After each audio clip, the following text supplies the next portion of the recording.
There are only two types of course creator. The first type is the one who fails to find a single student or only a few students, and second type are the successful ones who are able to sell their online courses to hundreds and thousands of students. So what's the difference? The difference is the approach used to sell the online course, and it really starts way long before you record your first video. I have learned it the hard way myself, and after initially failing with online courses and now selling more than 30 different online courses with thousands of paying students. In this video, I am going to reveal the 8-step method that we use to sell online courses and make a profit even before we record a single video.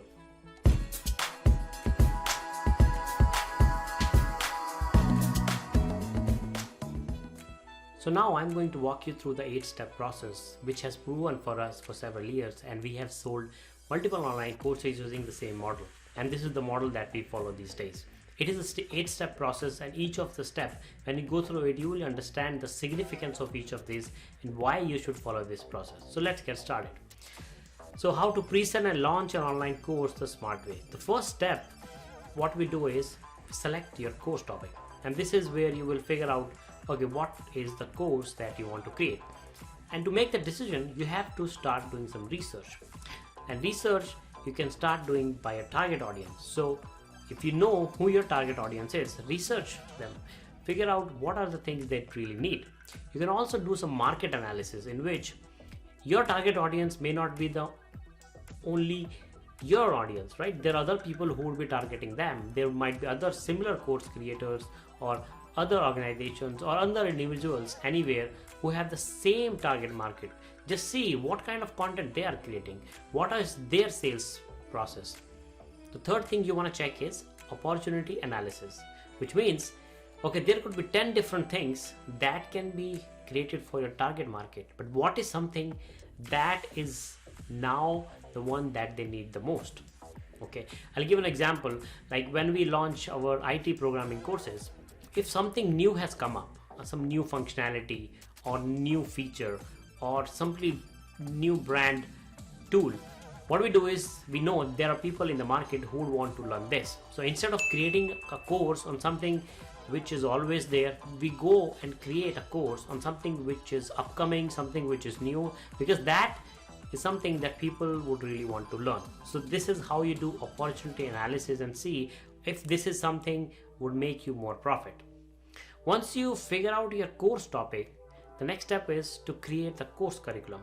And to do that, you have to see, okay, so what are the main modules that I'm going to keep in that course? You really don't have to go in detail, but just the main modules so that you know what you're going to cover. And this step is where you can look at other course creators, get inspiration from them, see, okay, they are covering some main things. Go to Amazon books, see what are the main things which are covered in all the books, because you do not want to miss the common things which are really needed. And then you add your personal touch, you add your things which you think you want to add to your course. You also want to be clear that whether your course that you're creating is for a beginner or for an advanced, because if you're trying to create a course for beginner, make it simple so that they go through the initial step. If you're creating a course for advanced, then it's better you skip the beginner part. Okay, so it will also help you have two separate courses, for beginner and another for advanced. So when you create the course curriculum, keep these things in mind. Number third is revenue goals and course price. So this is where you determine what kind of revenue goal are you planning to get from this course. So what we do is, whenever we launch a new online course, we already have a revenue goal in mind. We will think, okay, if we are going to launch this course, this much revenue we should generate out of this. Okay, if we are not able to estimate that, or our analysis does not say that we are going to hit that revenue goal, we simply abandon the project. We don't even go ahead and create the online course, because if you're not able to make the profit, if you're not able to keep your margins, then why you go ahead and create the course? So this is where you set your course launch revenue goal. Okay, of course there is a short-term goal for the revenue, and there is a long-term goal. We firstly target the short-term goal just to see if we really get to those numbers. This is where you will see that you want to keep your course price low or high. So what we do is, we figure out 3 different types of pricing. We will see what is the full launch price. So if we are going to launch the course for everyone public, what will be the price? Then we'll also have a pre-sale price. So pre-sale price is something that we offer before we make our course public. This is the price that we keep only for a short period of time. For example, we are doing some webinars, we are sending some emails to our existing customers telling them, hey, we are going to launch our new course on so and so date, and this is the pre-sale. So if you want to pre-sell, you can get some discount. And the third pricing is special pricing for VIP customers. So if you have some customers who are repeat buyers, you may want to give them additional discount. So this is how we do it. So after we determine the course price and our revenue goals, then we start warming up our audience, which means we start sending them out emails about that particular topic. We start to educate them on the topic. So it's because if it's a new functionality or new features, people may not know about it because everyone is busy with their life, right?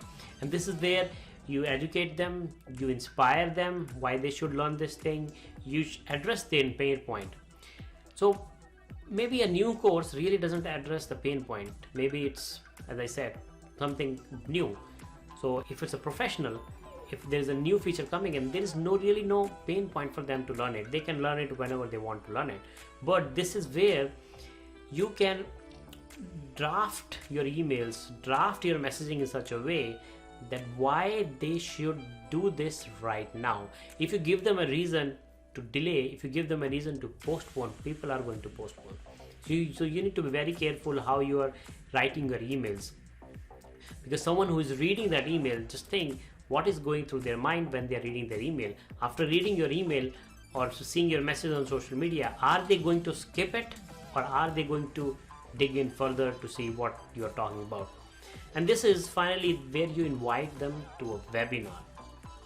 So right now, till now, we haven't even talked about what we are trying to sell.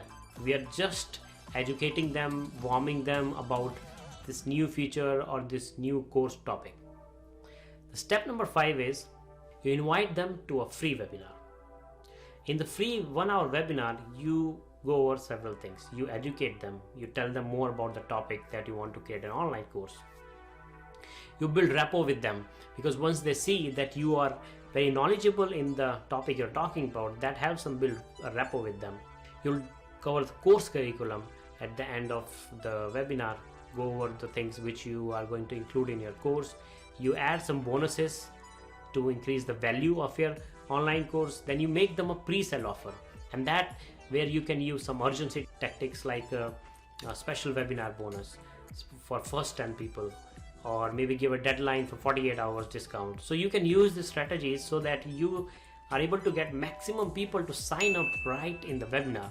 If you're able to get this goal by having maximum people signing up on the webinar, that will give you a lot of confidence and see whether your course is going to be successful or it may not work.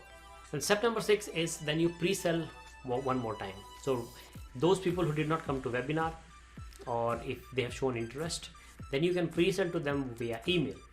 You can also offer special discount to your premium buyers, those who have bought from you in past, and also make sure to include deadline. Whenever doing anything about an offer, always include urgency, always include deadline. Whether it is a webinar invite, whether it is a online course sale or offer expiring, always include deadlines.